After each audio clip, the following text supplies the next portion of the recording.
What if I told you that some of Britain's biggest royal disasters weren't caused by bad luck, plague, or foreign enemies, but by monarchs making choices so stubborn, so short-sighted, or so wildly self-sabotaging that their own crowns became the hazard?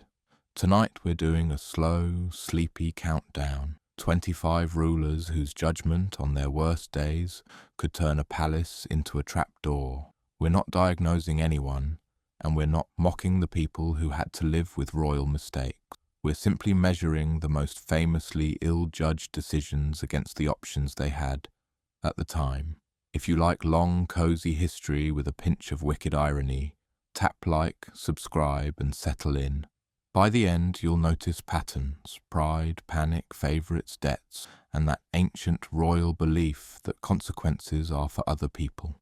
Let's begin at number 25. Keep the volume low, let the room go quiet, and allow the centuries to unspool like a slow candle flame. This is British history for sleep.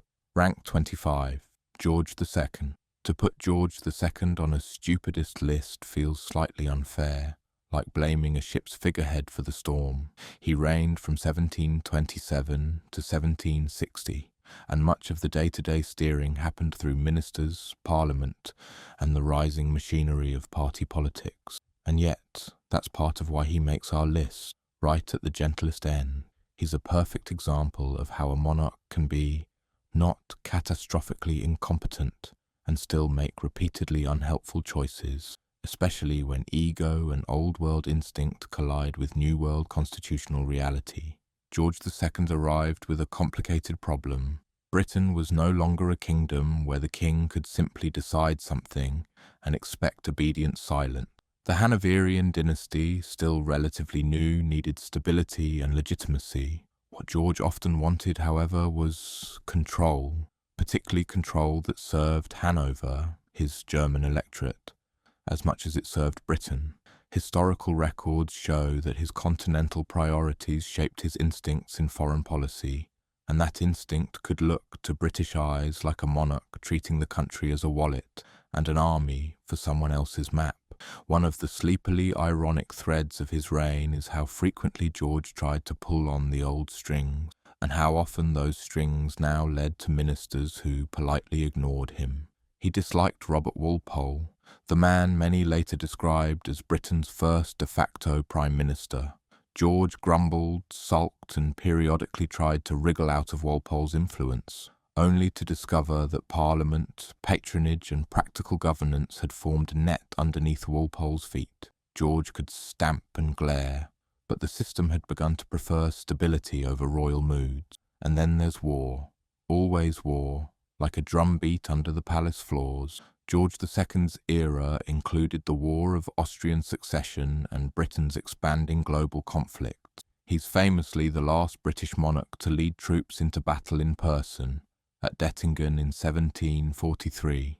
That detail sounds heroic, but it also hints at an older, more theatrical understanding of kingship, one that could drift into spectacle when the country needed strategy. The stupid element here is not bravery. It's the fixation on personal image and dynastic rivalry in an age when Britain's strength increasingly depended on finance, naval power, and careful alliances. Comparatively, when you look at monarchs who learned to work with constitutional limits, George II often looks like someone trying to win yesterday's arguments. He could be diligent, but his diligence didn't always align with what Britain actually needed from a monarch by the mid-18th century. Calm arbitration, political restraint, and symbolic unity. Instead, he gave a kind of prickly partiality, strong opinions, private resentments, and a persistent tug toward Hanover's interests. The outcome of George II's misjudgments was rarely a single dramatic collapse. It was more like long-term stiffness in the joints of government, friction, irritation, and wasted energy. His reign still saw Britain grow in power, but that growth happened because the machine kept running, not because the king's hands were expertly on the wheel. And speaking of monarchs who struggled to understand what their job had become, let's drift backward to a king who kept trying to build grandeur on top of political quicksand. Rank 24. Henry VIII. Henry III reigned from 1216 to 1272, which is a very long time to be alive, crowned, and still not quite get the hint. He came to the throne as a child in the wreckage left by King John, with the realm shaky and barons already accustomed to pushing back. Henry had every opportunity to learn that medieval kingship wasn't simply about willpower. It was about bargaining, credibility, and not constantly insulting the people who supplied your soldiers and your money. Henry's particular brand of bad judgment often took the form of lavish priorities paired with thin political sense. Contemporary accounts and official records describe a king deeply devoted to religion, ceremony, and the aesthetics of rule, especially his expensive rebuilding projects, such as Westminster Abbey. There's nothing inherently foolish about patronizing architecture. The problem is timing and optics. When your nobles are already suspicious, your finances are strained, and your authority is conditional, spending huge sums on grandeur can look less like piety and more like arrogance dressed in incense. Then came the favourites, those soft, dangerous people who stand close enough to whisper. Henry repeatedly elevated foreign relatives and courtiers, particularly from Poitou and later Savoy, showering them with offices and influence. To Henry, it may have felt like building a loyal inner circle. To the English baronage, it looked like the king using the kingdom as a private family charity, rewarding outsiders with English wealth and English power.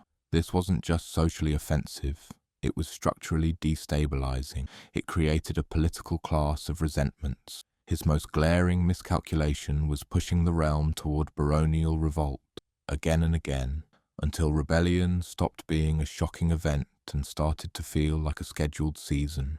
The provisions of Oxford in 1258, forced on Henry by discontented nobles, effectively tried to impose a council-driven government.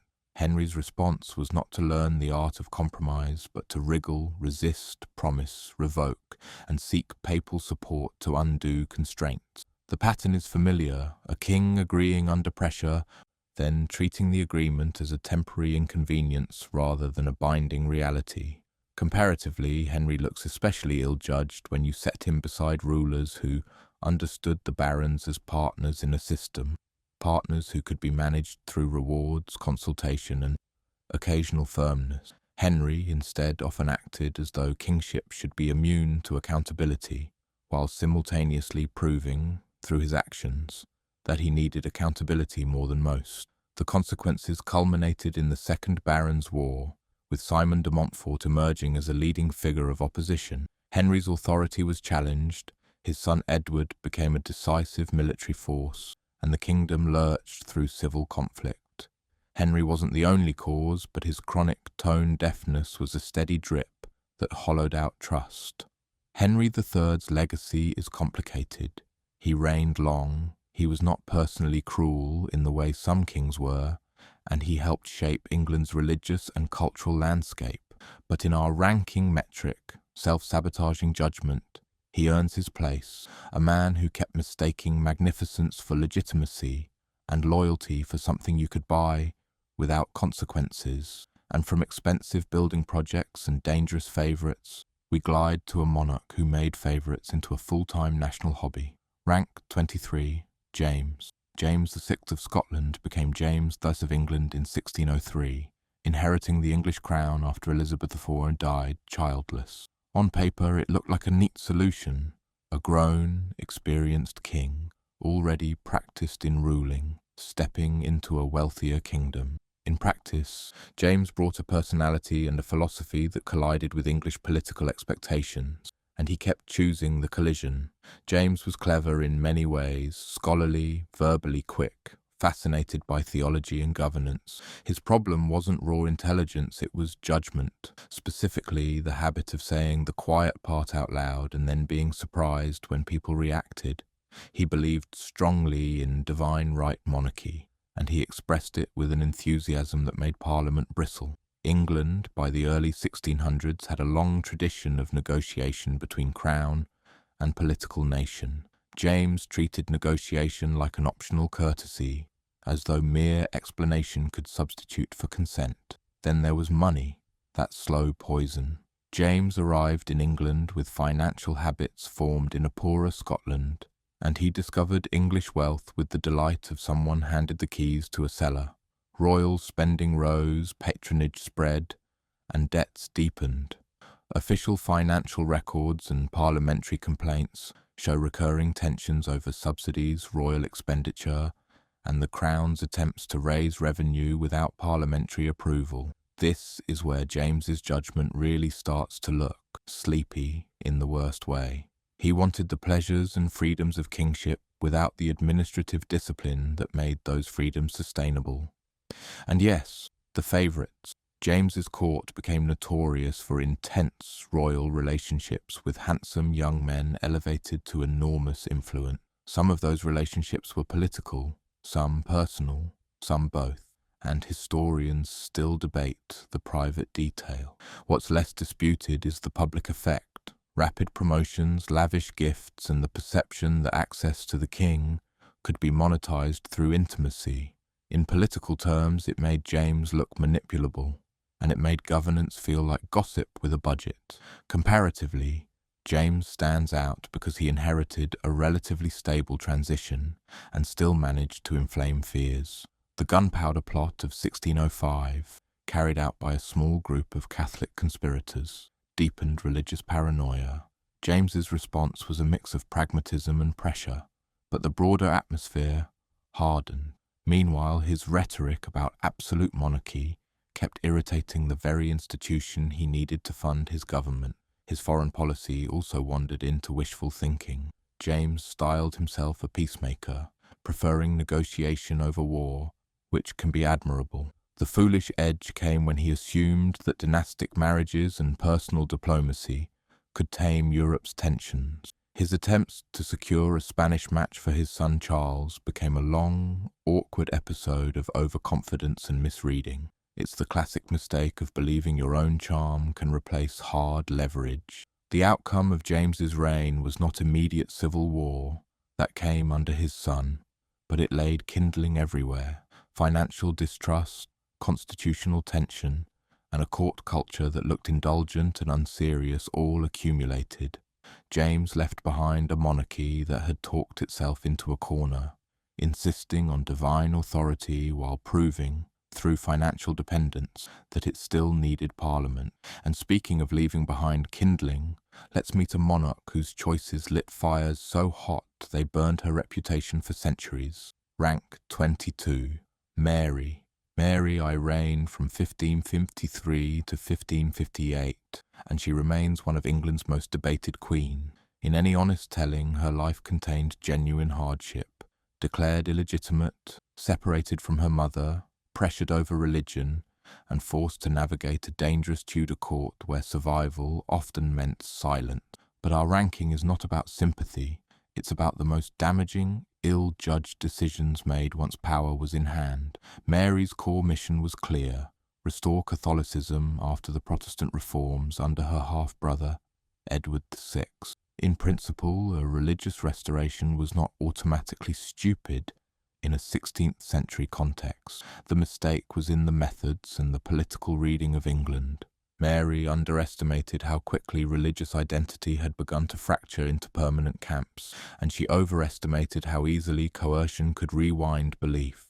The most infamous element is the Marian persecutions. Hundreds of Protestants burned for heresy. Contemporary accounts described the executions with a grim vividness, and the regime's actions became propaganda gold for her opponents. This is where judgment becomes self-sabotage. Mary's policy didn't merely punish dissent, it produced martyrs. It created stories that outlived her by generations, hardening Protestant identity against Catholic rule and turning Mary into a moral warning label in later English culture. Then there's the marriage to Philip of Spain in 1554. Mary wanted a strong Catholic alliance and desperately an heir. Politically, however, the match fed English fears of foreign domination. The Wyatt Rebellion that same year was driven partly by that anxiety. Even with marriage treaties designed to limit Philip's power in England, the perception stuck. England might become an accessory to Habsburg interests, Comparatively, other monarchs navigated unpopular marriages with careful messaging and domestic concessions. Mary, convinced of her righteousness and pressed by time, pushed ahead into resistance. Her phantom pregnancies, believed real at the time, later explained through medical or psychological possibilities, added tragedy and instability. Without an heir, the entire restoration project looked like a temporary clamp rather than a permanent settlement. Her foreign policy compounded the problem. England's involvement in war with France, linked to Spanish priorities, ended with the loss of Calais in 1558, England's last foothold on the continent. That loss was a national humiliation, and even sympathetic observers recognized how deeply it wounded royal prestige. It became, in popular memory, the kind of failure people can summarize in one bitter sentence, exactly the kind of legacy a monarch wants to avoid. Mary's reign was short, and it's important to say plainly, not every policy was irrational, and not every action came from malice. But in our ranking metric, how decisively a monarch's choices undermined their own goals, Mary earns her place. She wanted Catholic stability and dynastic continuity. She left England more firmly Protestant in identity, more suspicious of Catholic alliances and ready, under Elizabeth, to build a national story that cast Mary as the cautionary villain. And from a queen racing against time, we moved to a king who seemed to have all the time in the world and spent most of it spending. Rank 21, George Theo. George IV, Prince Regent for years before becoming king in 1820, is what happens when a monarchy becomes a lifestyle brand, and the brand manager has a gambling habit. He's often remembered for Regency glamour, architecture, fashion, patronage, the sparkle of high society. But behind the glitter sat a pattern of judgment so consistently self-indulgent that it turned public respect into public contempt. George's core issue was simple. He treated national resources as personal cushioning. His debts, amassed through extravagant living, became a recurring political headache. Parliament repeatedly faced the uncomfortable choice of bailing out the heir to the throne or letting the institution look weak. Official debates and records show the tension, moral outrage on one side, constitutional pragmatism on the other. George learned from experience that consequences could be negotiated. His personal life wasn't merely messy, it was politically radioactive. His marriage to Caroline of Brunswick was a catastrophe from the start, and his attempts to rid himself of her, while maintaining the appearance of propriety, became a public spectacle. The Queen Caroline affair, including investigations and the Pains and Penalties Bill, turned private marital misery into a national referendum on royal character. George misjudged the public mood spectacularly. He assumed the public would side with him because he was king. Instead, many sided with Caroline because she looked like the underdog, and he looked like a sneering, overfed symbol of privilege. Comparatively, monarchs survived scandal when they appeared disciplined, sincere, or at least discreet. George was none of these. He was theatrical, resentful, and visibly devoted to luxury. Even his crowning moment, literally his coronation in 1821, became an emblem of excess. The ceremony was lavish to the point of absurdity at a time when economic hardship and political reform movements were pressing hard. He wanted magnificence to restore dignity. He got magnificence that highlighted distance. And yet, here's the soft irony for a sleep documentary. George IV wasn't an incompetent administrator in every sense. He could be perceptive, charming, and culturally influential. The stupidity, in our metric, lies in choosing short-term personal satisfaction over long-term institutional health, again and again, as if the crown were a private estate rather than a national symbol. His reign ended without the kind of single dramatic disaster that puts a monarch at the very top of this list, but it left a stain, an association between monarchy and indulgence that later rulers had to scrub away with deliberately dull respectability. In that sense, George IV is like smoke in velvet curtains. It lingers, it changes the air. Now, from a king who made the monarchy look frivolous, we drift back to a king who made monarchy look dangerous. because he couldn't stop picking fights with the people who paid his bills. Rank 20. Richard II.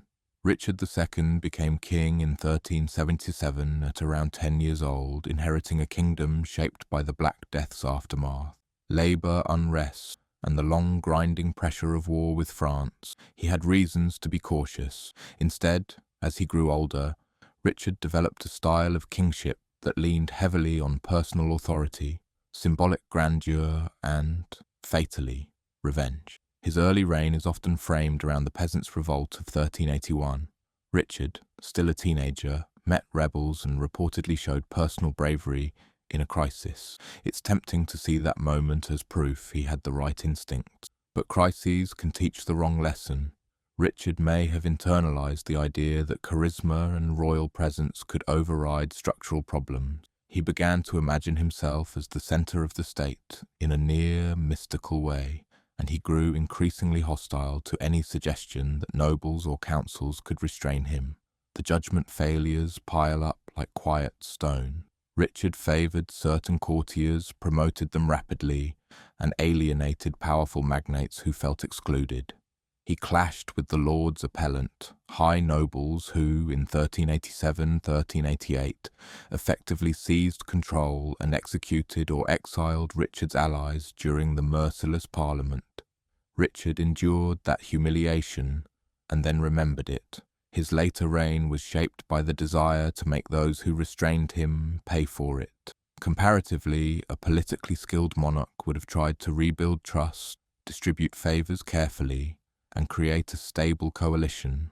Richard chose something colder. In the 1390s, once he regained authority, he moved against former enemies with legal precision and personal spite. He used charges, forfeitures, and arrests. He expanded the idea that opposition to the king could be treated as treason. Even if some targets were genuinely dangerous, the wider message was clear. Disagree with Richard and he would eventually come for you. And then came the decision that looks, in hindsight, like handing your own crown to the nearest ambitious cousin. In 1399, while Richard was away in Ireland, Henry Bolingbroke, son of John of Gaunt, returned from exile. Richard had previously exiled Bolingbroke and later seized his inheritance. That seizure was a catastrophic miscalculation. Property rights and inheritance were the glue of noble society. By grabbing Bolingbroke's lands, Richard frightened everyone who owned anything. Bolingbroke's return snowballed into a national movement. Richard's support evaporated. He was captured, forced to abdicate, and died in captivity not long after. The exact details of his death remain debated, but the outcome is certain. Richard's kingship ended in deposition, always a sign that the monarch misread the limits of power. The consequences didn't stop with him. His fall helped set patterns of legitimacy disputes that would echo into the 15th century. When a king is removed, future politics becomes haunted. If it happened once, it can happen again. And with that, we slip to a ruler who didn't merely misread the nobles, he practically invited them to take turns steering the ship while he stared moodily at the horizon. Rank 19. Edward II. Edward II reigned from 1307 to 1327, and if you want a case study in how not to handle power, you could almost use him as a training manual, assuming your goal is to be deposed. Edward's problem wasn't simply military failure or personal weakness. It was the stubborn insistence on making the same kind of mistake repeatedly, even after it had exploded in his face. The mistake had a name: favourite. Edward's intense attachment to Piers Gaveston set the tone early. Gaveston was granted titles, wealth, and influence that infuriated the nobility. In medieval politics, envy is not a petty emotion. It's a security alarm. Great lords expected access, consultation, and respect. When a king elevates one companion above them, especially someone they consider socially inferior, it's not merely insulting, it's destabilizing. It suggests the king's attention can be captured and policy can be shaped by personal affection rather than public interest. The barons forced Gaveston's exile. Edward brought him back. They forced exile again. Edward brought him back again. The pattern is almost lullingly predictable.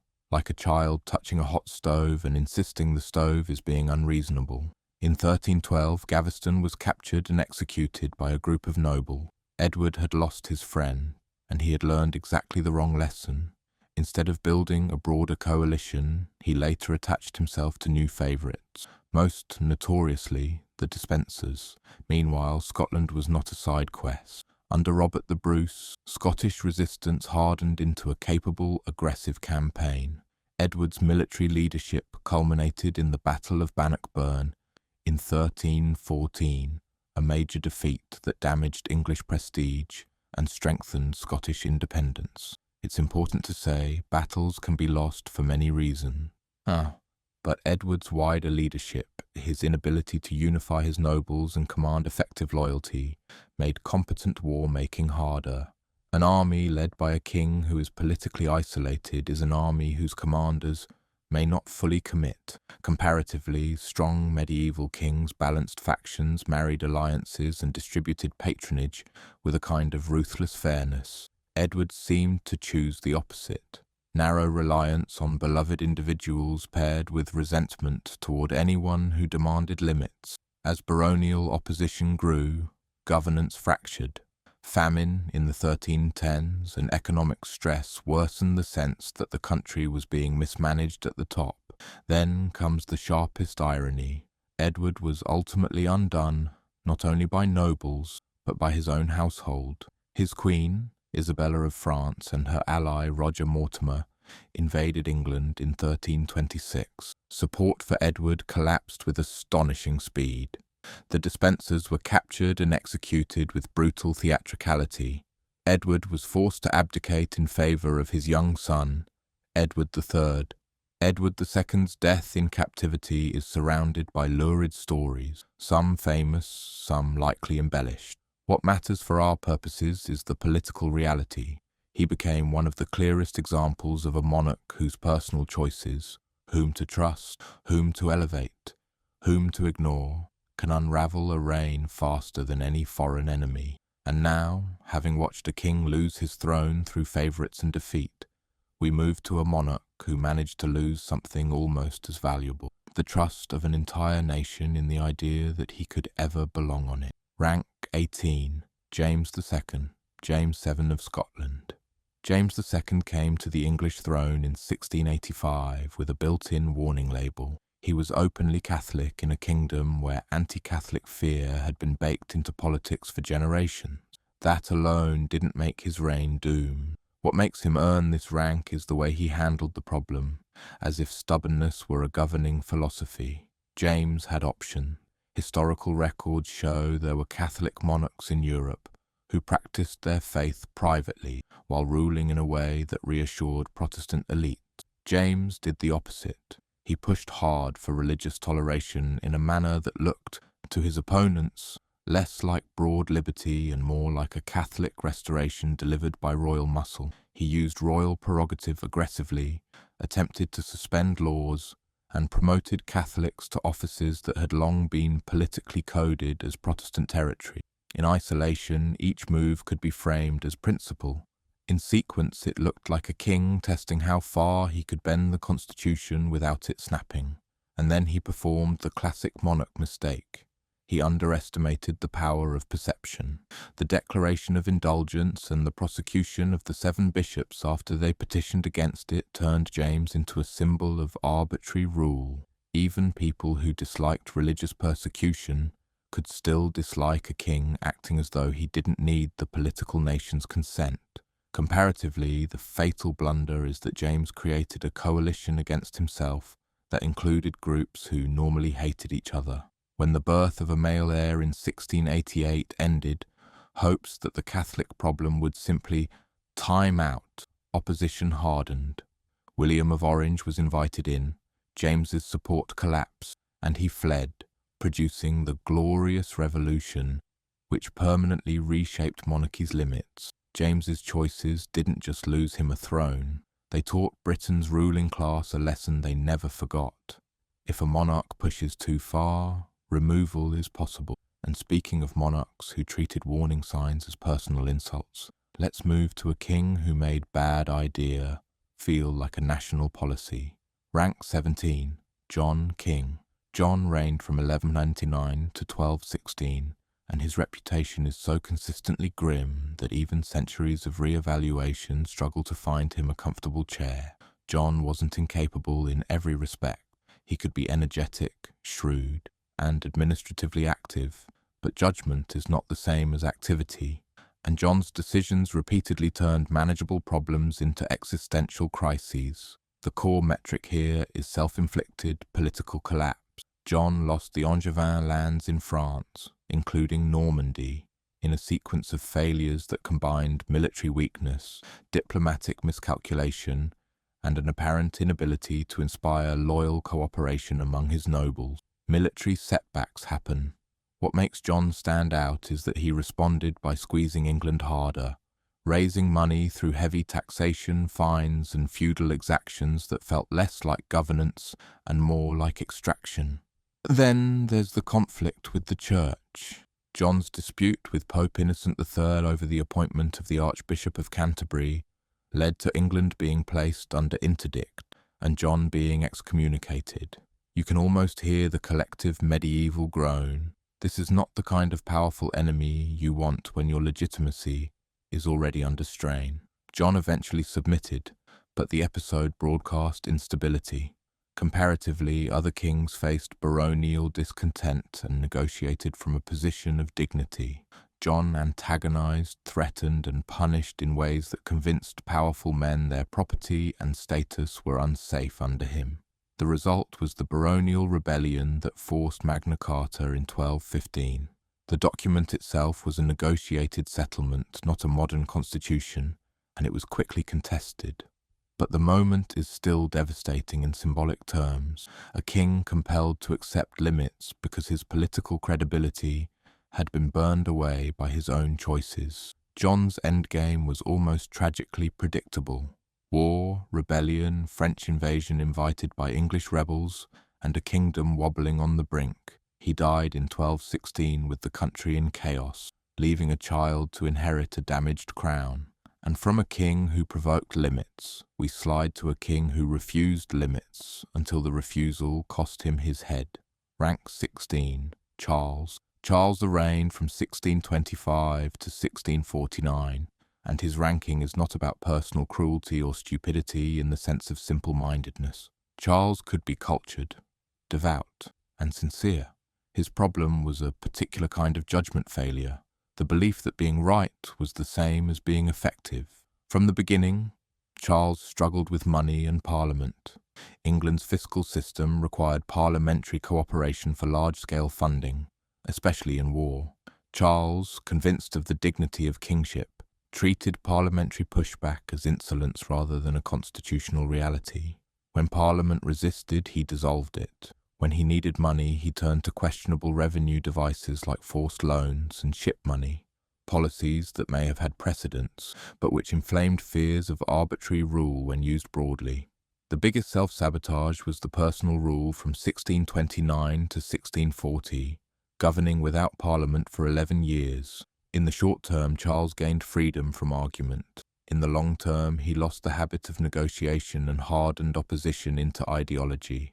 People weren't just angry, they began to believe the king was structurally dangerous. Religion made it worse. Charles's support for Archbishop William Laud and a more ceremonial style of worship looked, to many Protestants, like a drift toward Catholicism. When Charles tried to impose religious changes on Scotland, he triggered the Bishops' Wars, forcing him, ironically, to call Parliament again for funds. It's the kind of tragic loop that feels almost sleepy in its inevitability. The attempt to avoid Parliament creates the crisis that requires Parliament. Comparatively, rulers who survived political storms knew when to compromise. Charles treated compromise as dishonour. His misreading of power culminated in civil war, defeat, trial and execution in 1649.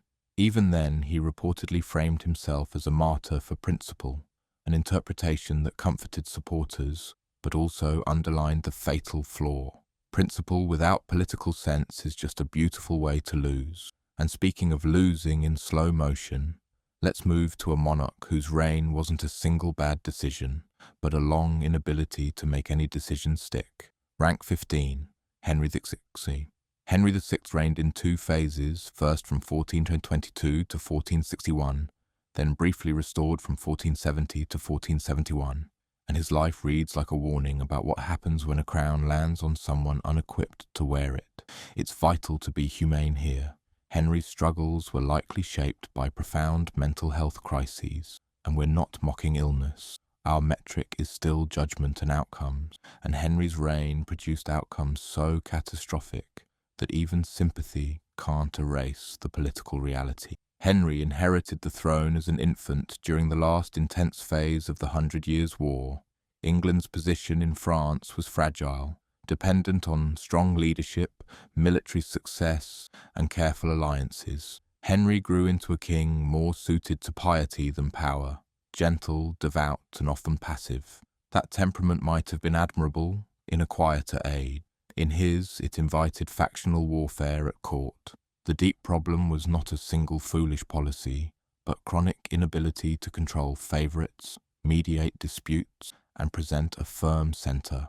Rival nobles, particularly the houses associated with Lancaster and York, competed for influence.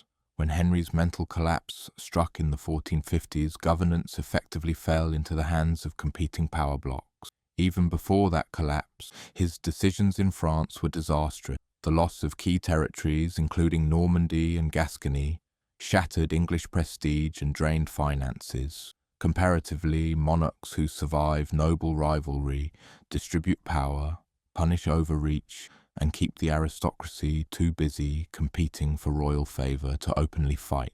Henry's court became a battlefield because the crown's authority was too weak to police ambition.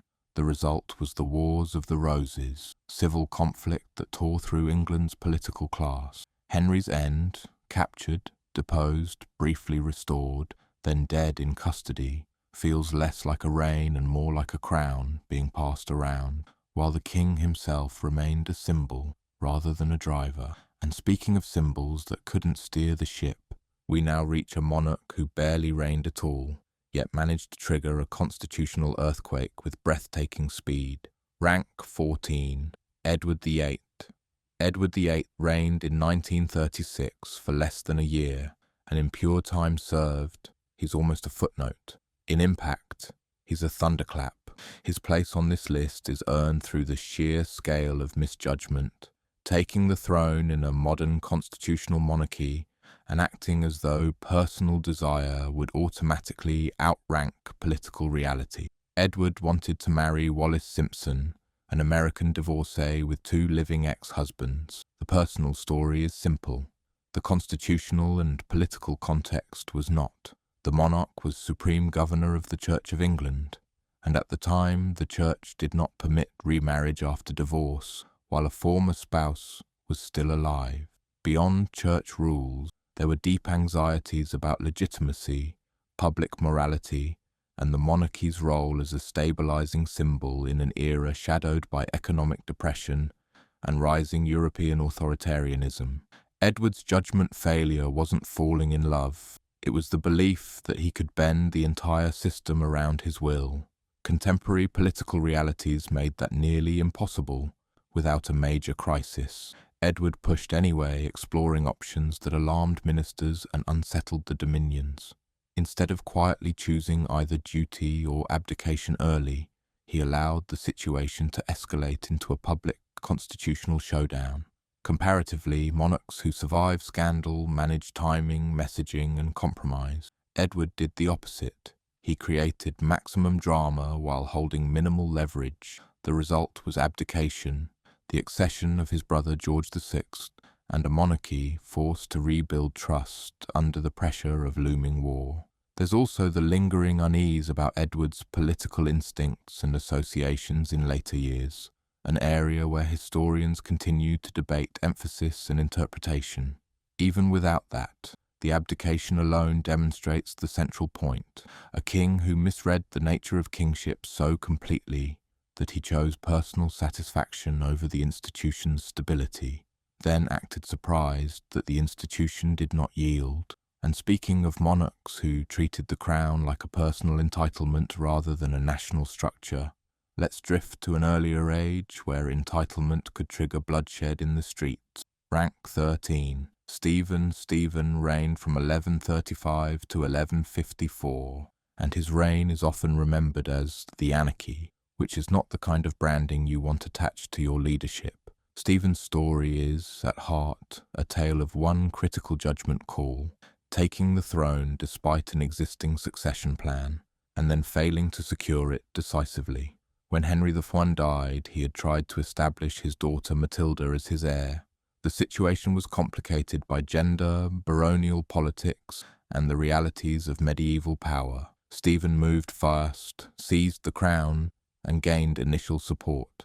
The problem was what came next. He lacked the ruthless consistency required to make the seizure stick. Stephen's political style was often generous, conciliatory, and indecisive.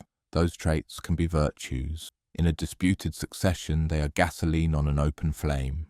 He made promises to powerful figures, then struggled to enforce authority.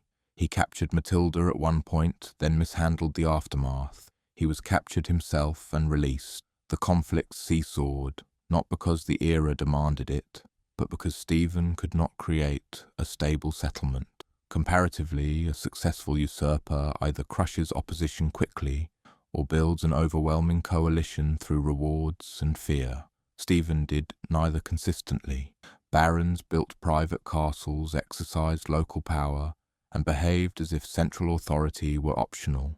Chronic instability made everyday life brutal, with local violence, shifting loyalties, and the slow erosion of trust in the crown's ability to protect. The long-term consequence was a negotiated end. Stephen recognized Matilda's son as heir, leading to the accession of Henry II and the founding of the Plantagenet dynasty. That settlement restored stability, but also underlined Stephen's failure.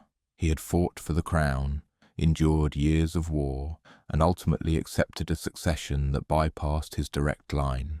And speaking of bypassed authority, we come to a monarch whose authority was bypassed in a different way, because he kept handing the steering wheel to whoever flattered him last. Rank 12. Richard III. Putting Richard III on a stupidest list is tricky, because his reputation is tangled in propaganda, later storytelling, and genuine historical uncertainty. That said, our metric here is not most villainous, but most catastrophically misjudged. Richard's case is less about administrative competence. He could be effective, and more about the political gamble at the heart of his reign. Richard became king in 1483 after the death of his brother Edward VIII. Edward's heir, Edward V, was a boy. Richard, as Lord Protector, was positioned to manage the transition.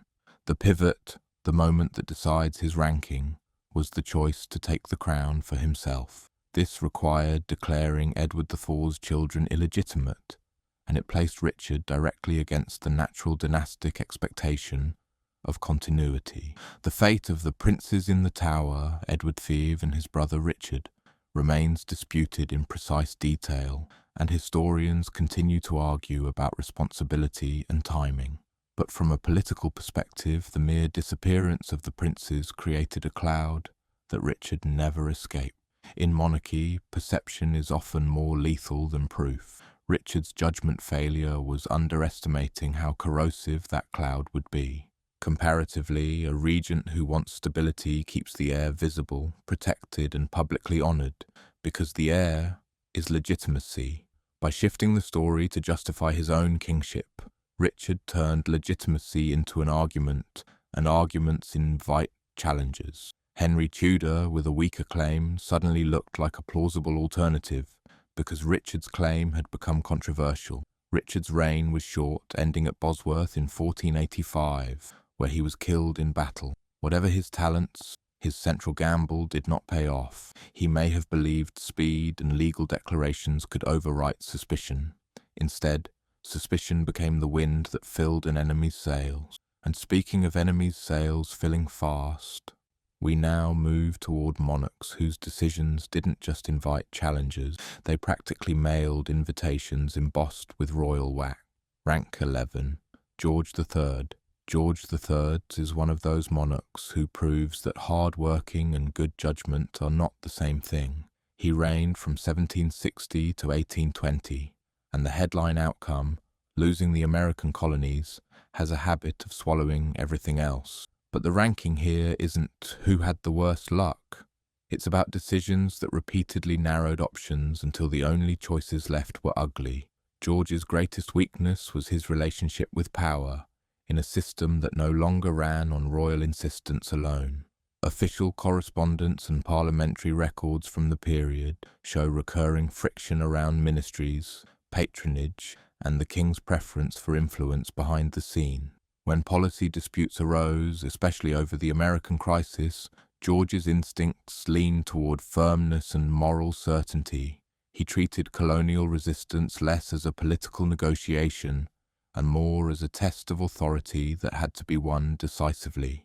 Comparatively, monarchs who navigated constitutional change successfully learned when to let ministers carry the argument, when to compromise early, and when to avoid turning political disputes into personal showdowns. George often did the opposite. The longer the crisis dragged on, the harder it became to step back without humiliation. And once war began, the logic of escalation took over. It's also documented that George suffered periods of severe illness later in life, which affected governance and contributed to the regency. Without speculating about causes, the political consequence is clear. Britain ended up with a long reign marked by high drama, stubborn positioning, and a sense, among critics, that the crown kept tugging at levers it could no longer safely control. And speaking of monarchs tugging at levers they didn't fully understand, let's step into an earlier age, where one king's misjudgments helped make the crown look like a prize for whoever could grab it. Rank 10. William II, Rufus. William II, known as Rufus, reigned from 1087 to 1100, and his place on this list comes from a simple pattern. He treated institutions, church, nobility, law as things to be squeezed, not balanced. In the short term, that can fund armies and keep a king feared. In the long term, it builds enemies who start imagining the country without you. William's relationship with the church is a key example. Contemporary accounts describe bitter clashes with Archbishop Anselm and William's habit of keeping bishoprics and abbeys vacant so their revenues could flow into the royal purse. Administratively, it's clever. Politically, it's corrosive. It tells the realm that sacred offices are just financial valves for the crown. Fine if you want cash, disastrous if you want legitimacy. Then there's the wider forest politics. Norman forest law was intensely unpopular, and William's enforcement fed resentment that the king valued hunting rights and revenue over local stability. Comparatively, even hard rulers often know when to soften optics. William doubled down on harshness, as if outrage were a useful fuel. His death, shot by an arrow while hunting in the New Forest, has always carried a faint echo of suspicion, because it arrived so neatly at the end of a reign filled with personal grudges. Whether accident or not, the immediate outcome was telling. Succession moved quickly, and his brother Henry seized the moment. And speaking of kings who spent more time chasing glory than governing stability, we drift to a monarch who loved adventure so much he treated England like a bank branch. Rank 9. Richard I the Lionheart. Richard I reigned from 1189 to 1199, and his legend is so shiny that it can hide the invoice underneath. Richard was brave, charismatic, and militarily gifted, no question. The stupidest case against him is not about cowardice or incompetence. It's about priorities, choosing personal glory and continental warfare so aggressively that the kingdom became a funding mechanism rather than a home. Richard spent remarkably little of his reign in England. He focused on crusade and on defending his French possession. To do this, he needed money in vast quantities, and historical financial records show the crown raising funds through heavy taxation and the sale of offices and privileges. In medieval terms, that's not unique. What's distinctive is the scale and the sense that England's resources were being shoveled into distant projects while domestic governance ran on fumes. Then came the ransom, Richard was captured returning from crusade and held until an enormous payment was assembled. It's hard to overstate how destabilizing that is. An entire realm squeezed to buy back its own king. Comparatively, monarchs who invest in domestic legitimacy build buffers, loyalty, institutions, goodwill. Richard's reign concentrated wealth and decision-making into a narrow war machine. And the darkest irony is what Richard's absence enabled: his brother John's rise in influence, plotting, and eventual succession. Richard may have been a great warrior, but as a ruler, he left England politically exposed, like a house with strong walls and no locks. And speaking of kings who walked into catastrophe with a kind of romantic confidence, let's cross the border to Scotland, where one dramatic decision turned a nation's hopes into a field of grief. Rank 8, James V of Scotland. James IV reigned from 1488 to 1513, and he is often remembered as one of Scotland's most impressive Renaissance kings. Energetic, cultured, and unusually engaged with learning and administration. That's what makes his ranking sting. The stupid here is concentrated into a single, enormous misjudgment, because one decision can outweigh years of competence. In 1513, James invaded England, a move tied to alliances and the wider European conflicts of the era. The campaign led to the Battle of Flodden, where James was killed and Scotland suffered a devastating defeat. Contemporary accounts emphasized the scale of noble losses, and the political consequence was immediate: a kingdom thrown into minority rule, faction, and vulnerability. Comparatively, a strong monarch protects succession above all. Even if war is necessary, kings who think strategically avoid personally staking the entire dynastic future on a single battlefield, especially when the opposing force is formidable and the risks are obvious. James chose the older chivalric model, the king as warrior at the spear point. It's glorious in poetry and disastrous in statecraft. The outcome wasn't just a lost battle, it was a leadership vacuum, a weakened political class, and years of instability that followed a single day's decision to gamble everything. It's the kind of mistake that feels, in hindsight, almost unbearably simple. The crown cannot protect the realm if the crown is lying on the ground. And speaking of crowns wobbling on the edge of a knife, we come to a queen whose choices repeatedly turned personal drama into national crisis, until the throne itself slipped away. Rank 7. Mary, Queen of Scots. Mary, Queen of Scots, ruled Scotland from 1542 to 1567, and she remains one of the most romanticised figures in British history. Beauty, tragedy, imprisonment, execution. But romance can act like fog, and in that fog, her judgment errors become easy to ignore. Our ranking metric, though, is consequences. Decisions that narrowed her options until she had nowhere safe to stand. Mary inherited the Scottish crown as an infant and grew up in France, absorbing a courtly, Catholic dynastic worldview. Returning to a Scotland shaped by Protestant reform and hard-edged noble politics, she faced a brutal reality. Her survival depended on coalition building and careful optics. Her first major miscalculation was treating marriage as primarily personal and dynastic, rather than a domestic political weapon. Her marriage to Lord Darnley brought instability instead of security.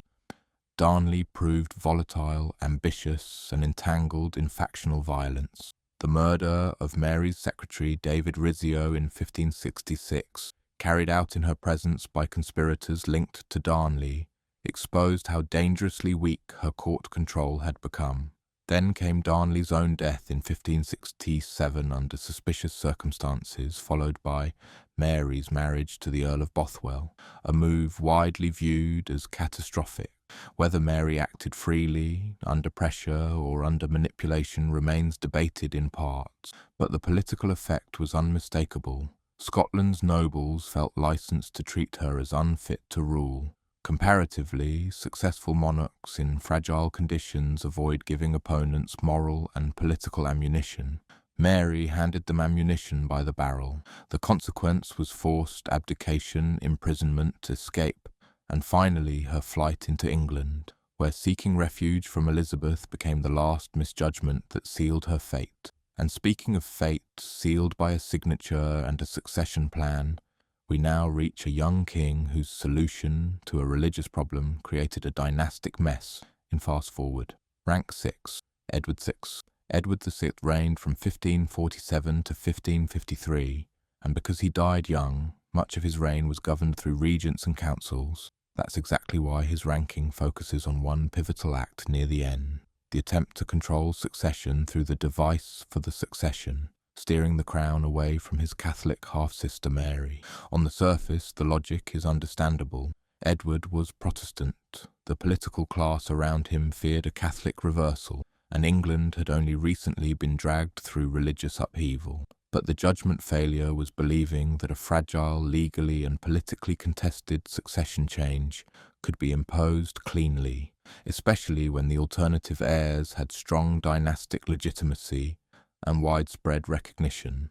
Edward's plan elevated Lady Jane Grey, a Protestant with royal blood but a far weaker claim than Mary. It was, in comparative terms, a high-risk move with low odds. Even if it succeeded temporarily, it invited resistance, rebellion, and long-term instability, and that's what happened. Jane's reign collapsed quickly, Mary took the throne, and the very religious conflict Edward hoped to prevent intensified.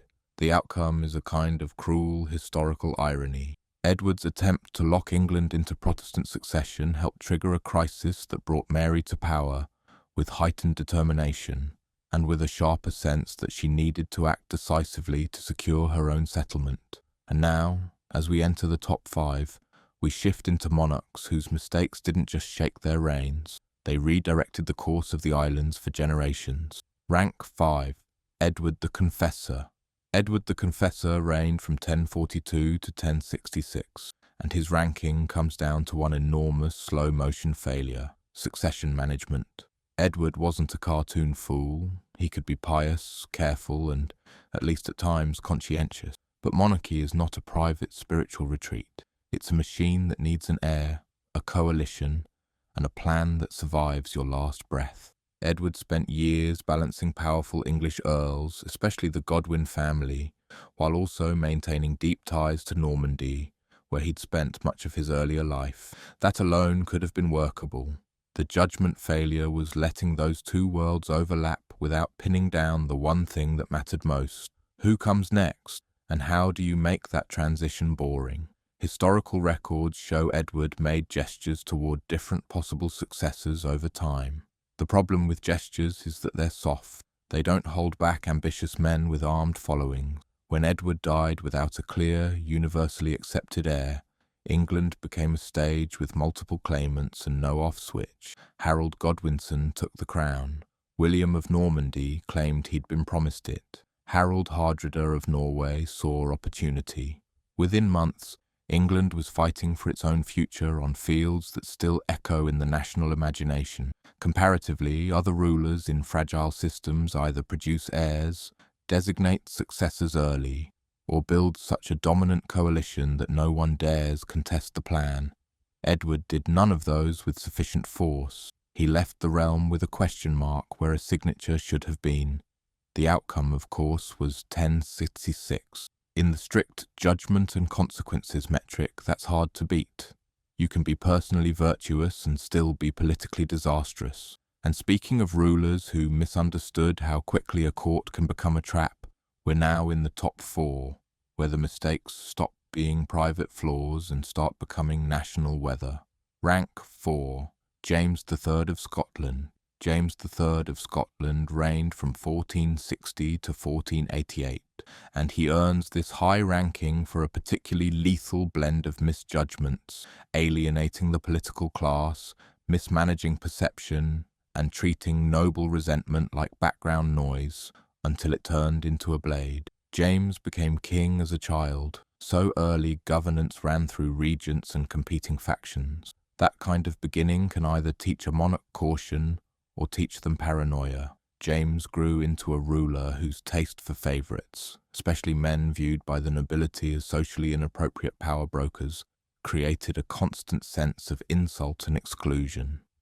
In a medieval kingdom, political inclusion isn't just etiquette, it's security. If the great lords believe they have no voice at the centre, they don't simply sulk, they organise. James also struggled with the public face of kingship.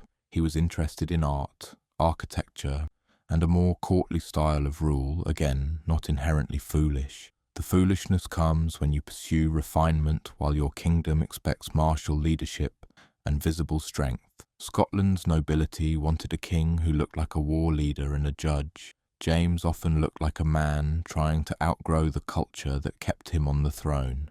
Then there's foreign policy and internal trust. When rulers face suspicion, they need clarity and consistency. James's dealings, alliances, and the distribution of rewards fed the narrative that he was not merely unpopular, but dangerous to the established order. Rebellion brewed. His own family became a political instrument. His heir was used by opponents as a symbolic alternative, which is always a sign that a monarch has allowed legitimacy to fracture. The final consequence was grim and direct. James III was defeated at Salchiburn in 1488 and died during the crisis. The exact circumstances of his death are muddied by conflicting accounts, but the political meaning is clean. His reign ended not with peaceful succession, but with violent rejection, proof that he misread both the nobles and the urgency of repairing trust. Comparatively, kings survive noble politics by turning rivals into stakeholders. James turned stakeholders into enemies, and speaking of enemies created by the king's own choices, let's move to a monarch whose personal life didn't just shape policy, it detonated it. Rank 3, Henry VIII.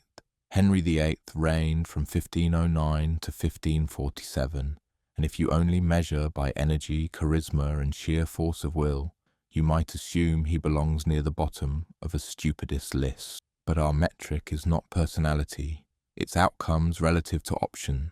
Henry repeatedly chose solutions that satisfied immediate desires while planting delayed explosives across religion, succession, finance, and governance. The most famous arc is the break with Rome. Henry wanted an annulment from Catherine of Aragon and a marriage to Anne Boleyn in the hope of producing a male heir. When the papacy refused, Henry didn't simply grieve and adjust policy. He tore at the legal and spiritual architecture of the realm. The creation of a royal supremacy over the church in England wasn't automatically irrational. Many rulers wanted more control over religion, but Henry's handling was erratic, coercive, and intensely personalized. He treated conscience and doctrine like furniture that could be rearranged to fit the needs of the bedroom. Then came the dissolution of the monasteries. It brought huge wealth and land into crown hands and into the hands of new elites, reshaping English society. But it also destroyed long-standing social institutions that provided charity, education, and local stability. Henry gained money and power, but he also created resentment, rebellion, and a new class of landholders invested in permanent religious change, making future settlement harder, not easier.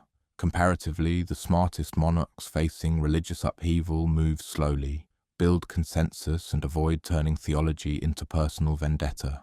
Henry turned it into a revolving door of loyalty tests. His court became a place where yesterday's ally could be tomorrow's traitor, and policy could swing with marital fortune. And then, succession. Henry's obsession with a male heir produced not a clean line, but a tangled chain.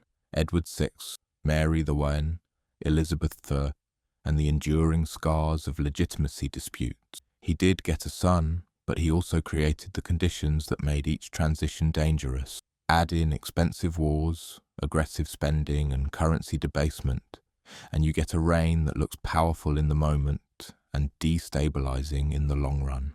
Henry's stupidity, in our sense, is strategic impatience. He wanted certainty on his timeline, and he was willing to rip institutions apart to get it, then act offended when the realm didn't instantly become calm and grateful.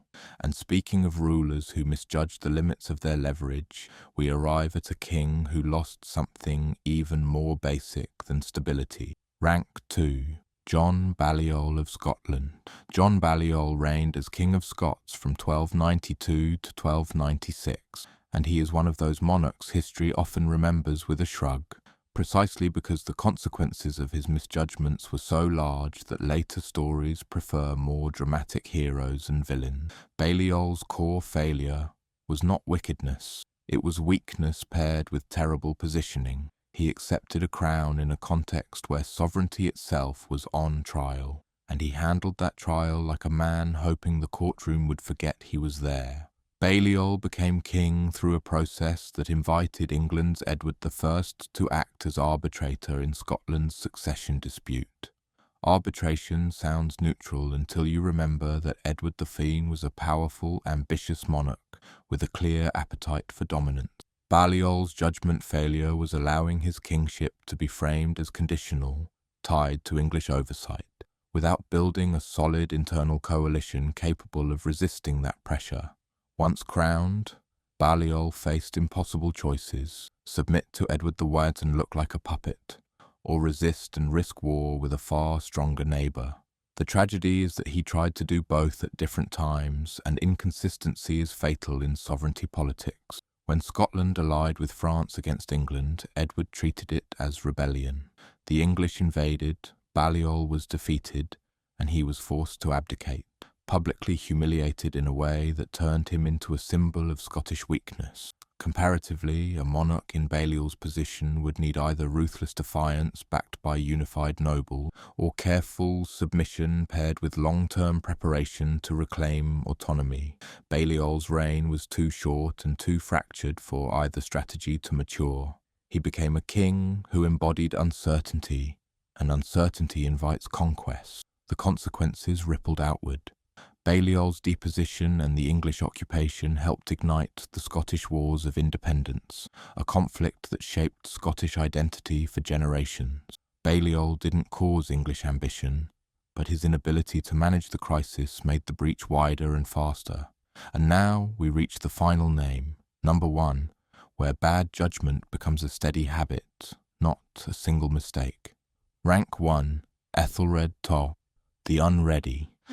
Æthelred II reigned in 2 stretches from 978 to 1013, and again from 1014 to 1016, and he earns the top spot because his reign reads like a catalogue of reactive decisions that consistently made problems worse. His byname, often translated as the Unready, doesn't mean unprepared in a modern sense so much as poorly advised, ill-counselled, yet the repeated pattern suggests the king himself carried the flaw. England faced intense Viking pressure during Æthelred's reign. That pressure was real, terrifying and difficult, but the stupidity here is the chosen response, paying off raiders repeatedly through Danegeld a massive tribute. Paying once can be a desperate tactic. Paying over and over is an advertisement. It signals that violence is profitable. It turns invasion into a business model. The next layer is social and political fracture. In Tanzan II, Æthelred ordered a mass killing of Danes in England, an act associated with St. Brice's Day. The exact scale and regional impact are debated, but contemporary accounts and later narratives treat it as a brutal policy that inflamed hostility and invited retaliation. If Danegeld was a message of weakness, massacre was a message of panic. Neither message builds stability. Then came the cycle of invasion, betrayal, and flight. Sweyn Forkbeard's campaign culminated in Æthelred fleeing to Normandy in 1013, effectively abandoning the kingdom. Returning after Sweyn's death did not restore confidence. It exposed how thin Æthelred's authority had become. By the time Nut emerged as the dominant force, England's political class had learned to think pragmatically, support the winner, because the crown no longer looked like a reliable anchor. Comparatively, strong rulers in crisis either unify the nobility, reform military readiness, or at least create a consistent strategy that convinces allies to stay loyal. Æthelred's reign is haunted by shifting counsel, internal rivalry, and decisions that undermined trust. When trust collapses, you can have soldiers and gold and still lose, because no one wants to bet their future on your judgment. Æthelred died in 1016 with England in chaos, and the crown passed into a world where Danish kingship became the new reality. In terms of avoidable self-sabotage, he is the clearest example, not the victim of one unlucky year, but the architect of a long decline through repeated short-term fixes. And now, before we close, let's sit with what these 25 reigns have in common, because the patterns are the real lullaby here, slow, repeating, and strangely human. If you listen closely, the mistakes don't actually sound random. They repeat like familiar footsteps in a long corridor.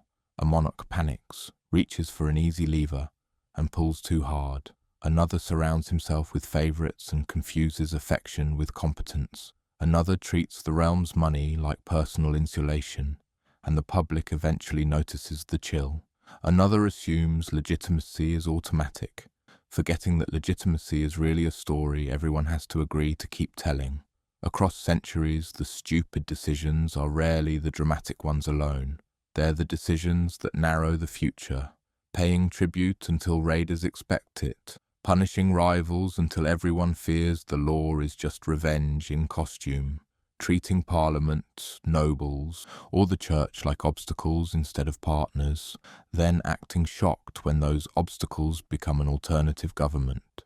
And again, failing to manage succession, as if the kingdom will politely pause while the palace sorts out its feelings. What makes these stories strangely soothing for sleep is also what makes them frightening when you're awake. The systems keep going, people adapt, ministers govern around the monarch, towns rebuild, armies march under new banners. Life continues even when leadership is foolish, which can feel comforting until you realize it also means foolishness can persist for years before the bill arrives. And that bill always arrives. Sometimes as a deposition, sometimes as a civil war, sometimes as a lost crown, and sometimes as a single date that becomes a hinge in national memory. 1066, 1649, 1688.